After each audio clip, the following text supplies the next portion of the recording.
She told me to leave, so I left. But let me back up and tell you how we got there. The Boeing holiday party was supposed to be our night, December 15th, 2023. My rotating shift schedule finally lined up for a Friday off. No small feat when you're union electrician keeping those 737s flying. Lisa had been talking about this party for weeks, not because she gave a damn about celebrating with my coworkers, but because some big shots from the hospitality industry would be there. Networking opportunities, she called them. The red flags were flying when she insisted we arrive separately. "Danny, you get it, right?" she said that evening, adjusting her new black dress in our bedroom mirror, a dress that cost more than my weekly take-home. "I need to make connections tonight. The regional hotel managers will be there, and I can't look like just another factory wife." Factory wife. That's what being married to me meant when it suited her purpose. Other times, when she needed my Boeing health insurance or my steady paycheck, suddenly I became her stable, dependable husband. My new dress shirt hung crisp and clean from the closet. Nothing fancy, I'm not pretending to be something I'm not. But it was pressed, and it matched my best jeans. Work boots that could pass military inspection sat by the door. That should have been enough for a woman who claimed to love me. Why can't we just go together like normal people? My question hung in the air while she applied another coat of lipstick. Because this isn't about us, Danny, it's about my career. Everything was about her career lately.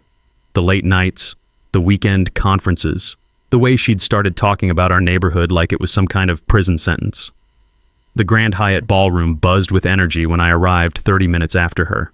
Christmas lights twinkled overhead and a decent band played in the corner.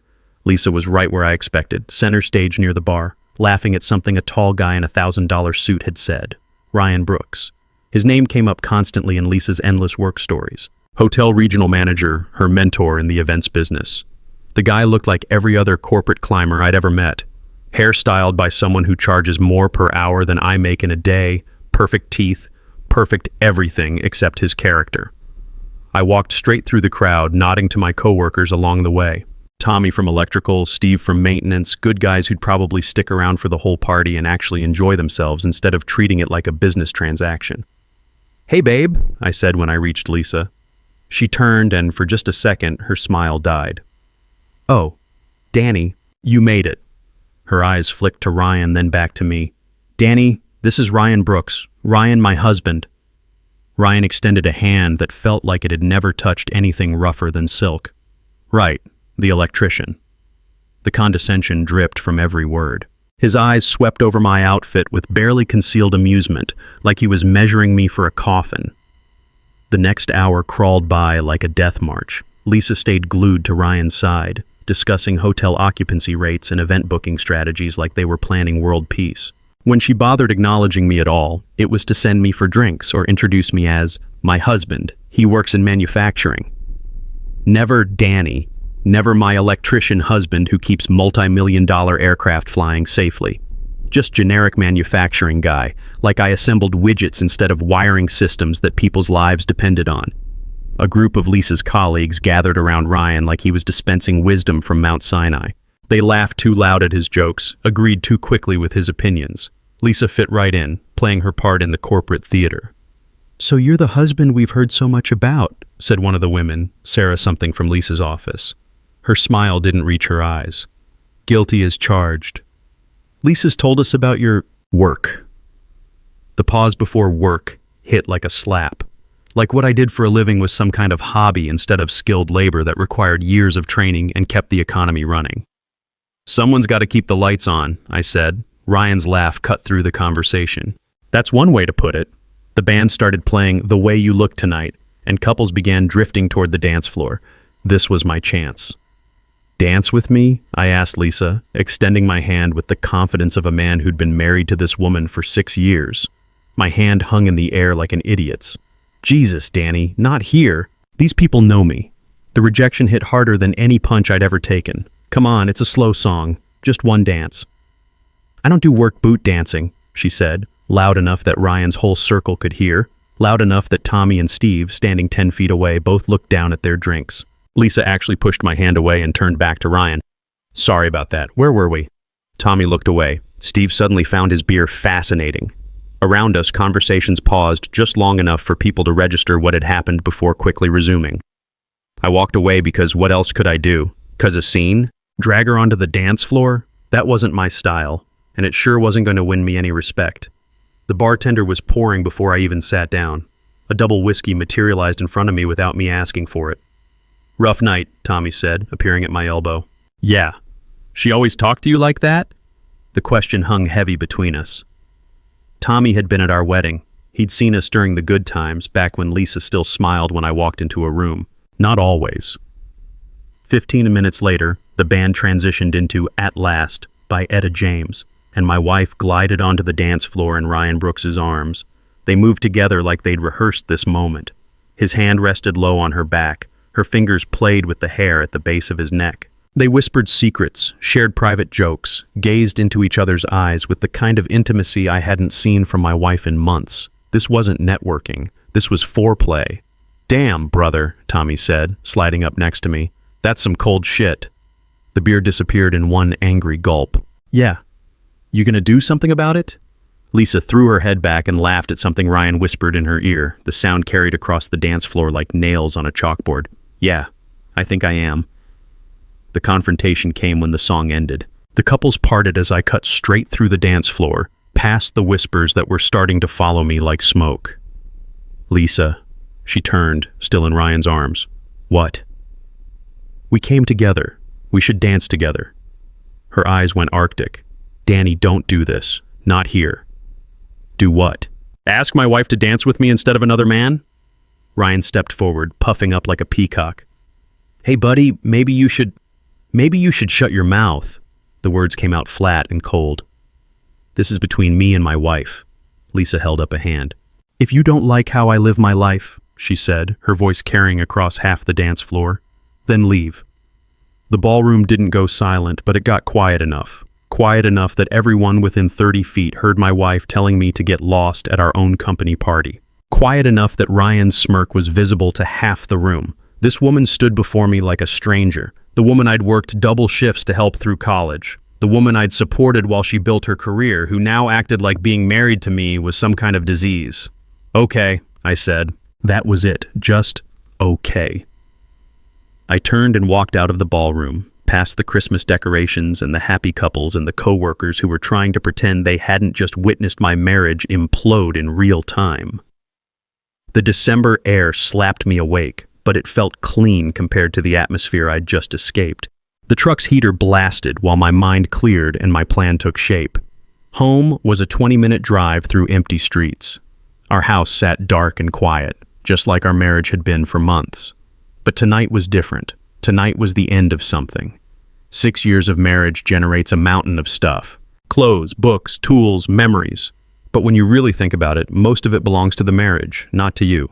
The furniture we'd chosen together, the wedding gifts, the art we'd bought on vacation trips, all of it felt contaminated now by lies and betrayal. My grandfather's toolbox sat in the garage where I'd left it that morning. The man who'd taught me everything about electricity, about pride in your work, about treating people with respect. His tools were coming with me. The photos of my family lined our hallway. My parents, my brother Kevin, memories from before Lisa decided I wasn't good enough anymore. Those were mine too. 3 hours of methodical, decisive work. 3 hours of sorting my life from our life, of separating what mattered from what didn't. My work clothes, my personal books, the watch Kevin had bought me for my 30th birthday. Everything that existed before Lisa started seeing me as an embarrassment instead of a partner. The bedroom felt like a crime scene. Lisa's expensive clothes hanging next to my work shirts. Her jewelry scattered across the dresser we'd bought together at IKEA when money was tight. I packed my clothes into garbage bags. No point in being precious about it now. The note was the hardest part. 3 separate attempts ended up crumpled in the trash. What do you say to someone who's just blown up 6 years of your life in front of a room full of people? Everything I wanted to tell her, about the loneliness, the slow erosion of respect, the way she'd made me feel like a burden instead of a husband, would have given her ammunition. Poor Danny, so emotional, so dramatic. Can't handle his wife a success. Instead, I used her own words against her. "You're right, I don't like it, so I left." Simple. Final. No room for misinterpretation. My brother Kevin lived in Tacoma, about 40 minutes south through the industrial corridor that connected our two cities. When I called him at 2:30 a.m., he answered like he'd been waiting. "Danny, what's wrong? I need a place to crash.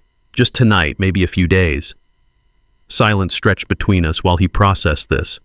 Kevin knew Lisa, had never much liked her attitude toward me, but he'd kept his mouth shut out of respect.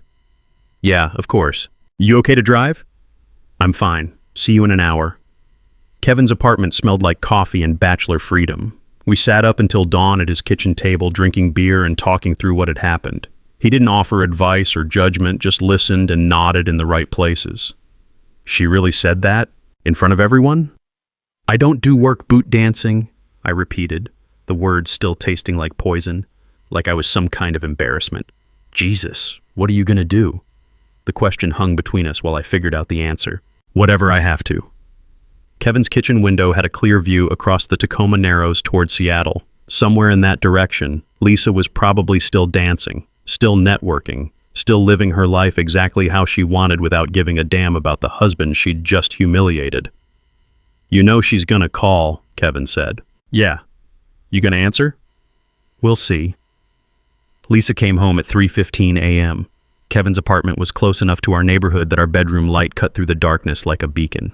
She'd be walking into our room right now, expecting to find me asleep, maybe ready to continue the fight. Instead, empty closets and a note waited for her.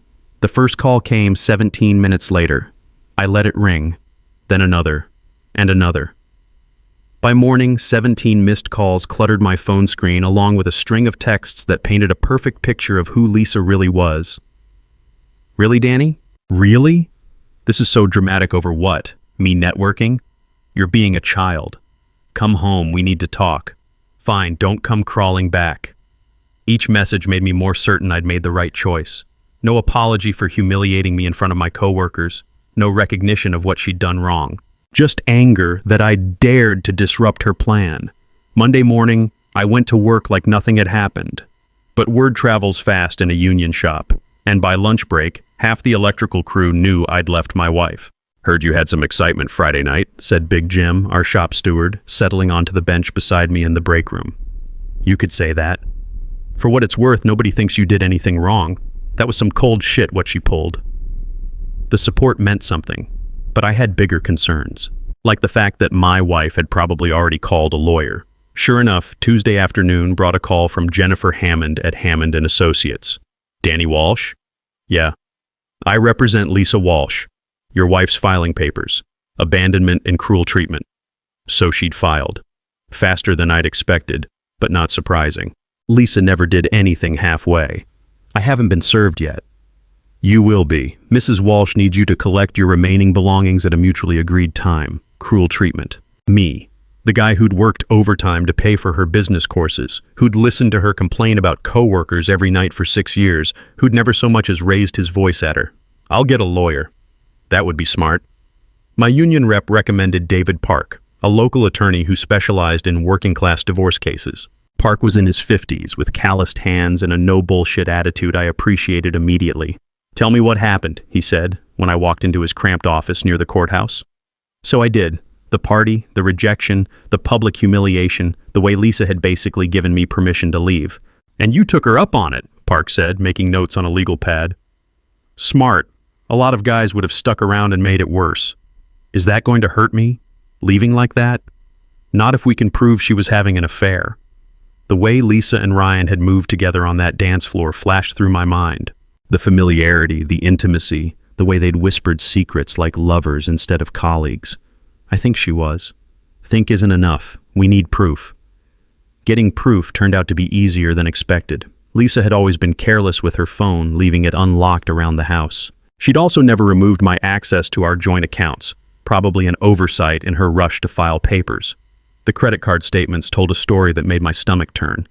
Expensive dinners at restaurants I'd never been to, always on nights when Lisa claimed she was working late. Hotel charges in Portland and Vancouver during weekends when she'd supposedly been at conferences. Every charge matched up with expenses from Ryan's company card. The phone records were even more damning. Our cell carrier kept detailed logs going back 2 years. Hundreds of calls between Lisa and Ryan, often lasting over an hour. During work hours, late at night, even on holidays when she'd been sitting right next to me on the couch. I cross-referenced the call times with my own memories. October 15th, the night she'd said she was working late on a client presentation. The phone record showed 2 calls to Ryan, one at 6:47 p.m. lasting 72 minutes, another at 9:33 p.m. lasting 46 minutes. I texted her at 8:30 asking when she'd be home. She'd responded at 8:47. Stuck in a meeting, don't wait up. But the records showed no calls during that supposed meeting. What had she been doing between 8 and 9:30? The credit card statement answered that question. Bellamy Hotel Bar, $127, October 15th. Park reviewed everything with the methodical precision of a man who'd seen this pattern before. This is good, Danny, really good. But we need more than financial records. The jackpot came from an unexpected source 3 days later. Danny, the voice on the phone was female, nervous. This is Sarah Martinez. I work in events with Lisa. Sarah from the party. The one who'd made the snide comment about my work. Yeah? Look, I don't know if I should be calling, but what happened at the party? Everyone's talking about it, and I think you should know some things. Sarah had worked closely with Lisa for 2 years. She'd watched the relationship with Ryan develop from professional mentorship to obvious affair, weekend trips that weren't really business, intimate dinners charged to company accounts, hotel key cards left casually on Lisa's desk.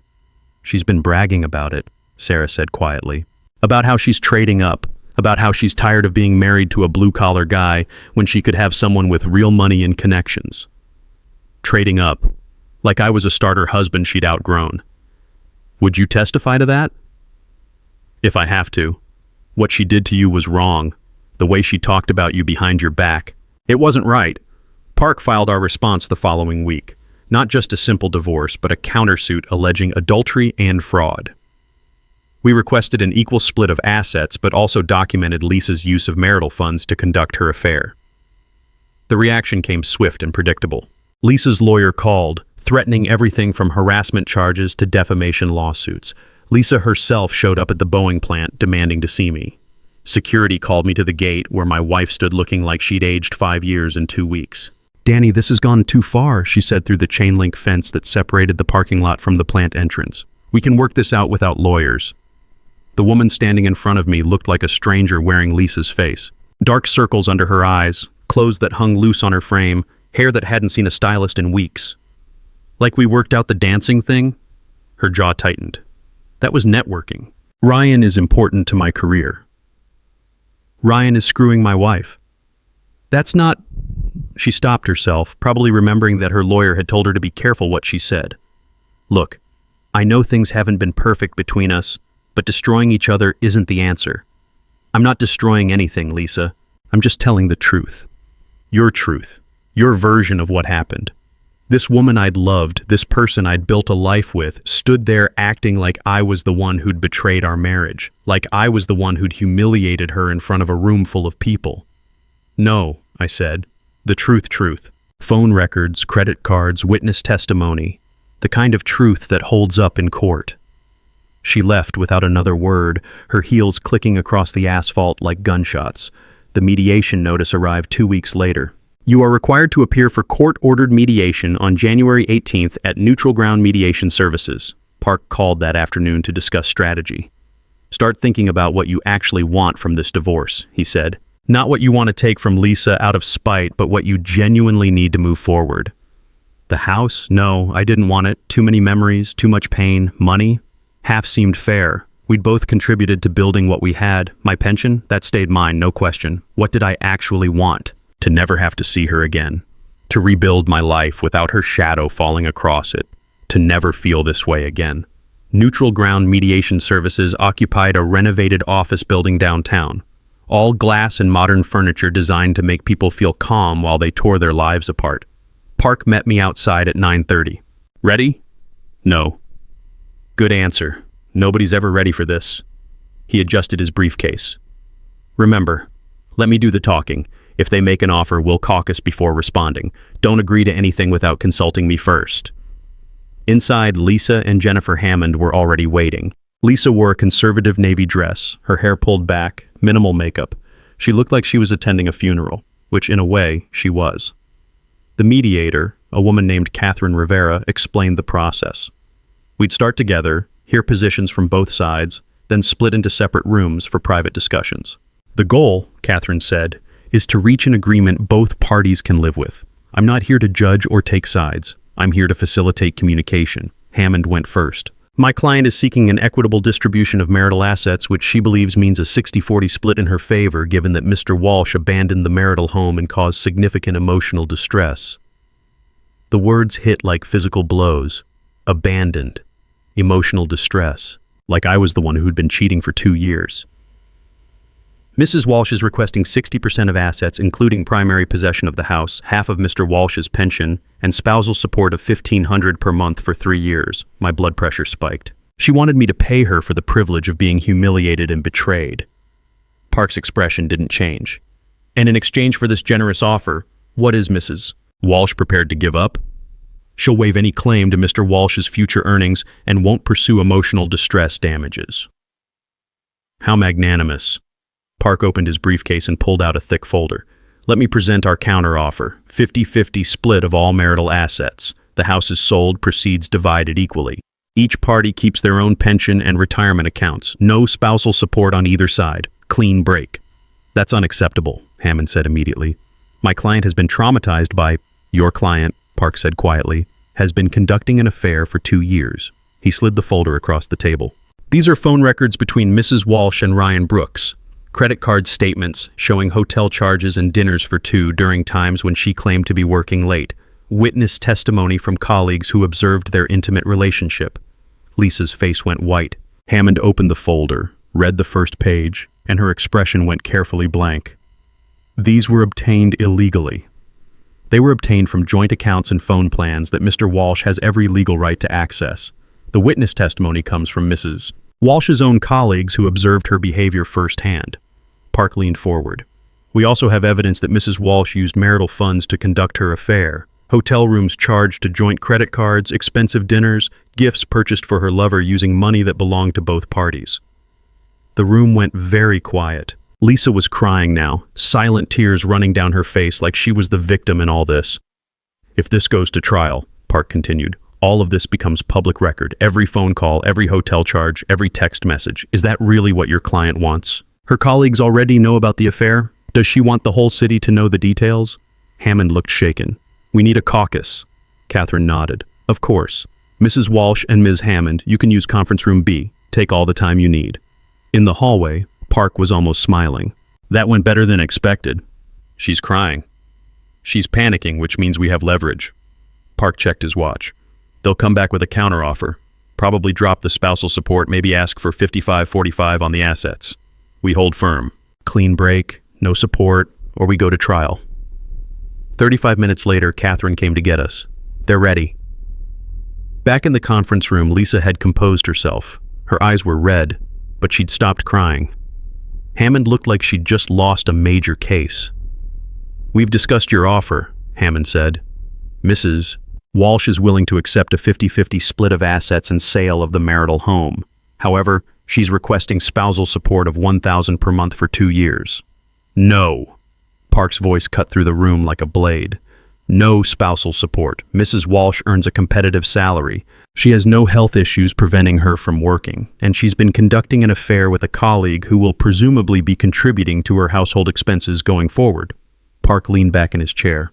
No support. Clean break. Take it, or we go to trial and let a judge decide after seeing all the evidence. Hammond looked at Lisa. Lisa stared at the table for a long moment, then nodded almost imperceptibly. Mrs. Walsh will accept your offer. 50-50 split, sale of the house, no spousal support. Clean break. The words hung in the air like smoke from a finished cigarette. Good, Park said. We'll need to work out the timeline for selling the house. I want to stay until it sells, Lisa said suddenly. I'll pay the full mortgage, but I want to stay. Park glanced at me. I shrugged. I never wanted to see that house again anyway. Agreed, Park said. Mr. Walsh will remove his remaining belongings within 30 days. Mrs. Walsh will be responsible for all housing costs until the sale is complete. Proceeds will be divided equally after closing costs. The settlement was drafted over the following week. Both parties signed, and it was submitted to the judge. 60 days until the divorce would be final. Those 60 days passed like a fever dream. I found an apartment near the plant, small but clean, with a window that looked out on Elliott Bay. The first night there, I sat on the floor eating takeout Chinese and listening to the silence. No television droning in the background, no phone calls about work drama, No walking on eggshells around someone else's mood. Just peace. The divorce was finalized on February 14th, Valentine's Day. Park called me at work with the news. It's done. You're officially a free man. Standing in the Boeing break room, surrounded by the hum of industrial machinery and the comfortable chatter of my coworkers, I felt something I hadn't experienced in years. Possibility. That same day, an email arrived in my inbox. The teaching position I'd applied for months ago, 6 weeks in Costa Rica helping to wire a new technical school. Lisa would have hated it. Too hot, too primitive, too far from her career networking opportunities, which made it perfect. I accepted immediately. Before leaving for Costa Rica, I ran into Sarah Martinez at the grocery store. She looked embarrassed when she saw me, like she expected me to hold a grudge. "Danny, how are you doing?"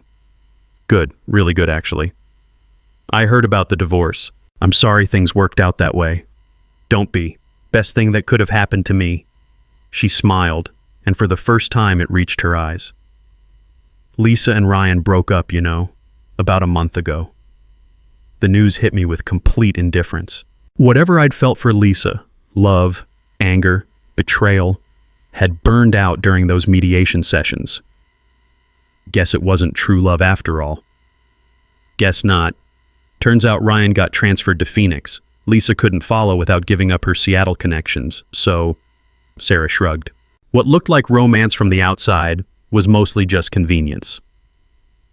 2 years later, I'm back in Seattle working a different shift at Boeing and dating a nurse named Angela who thinks my work boots are sexy and knows how to two-step. She's never once acted embarrassed to be seen with me, and she laughs at my stories instead of correcting my grammar. Angela and I met at a union barbecue last summer. She was there with her brother Mike, who works in aircraft maintenance. When the band started playing, she grabbed my hand without being asked.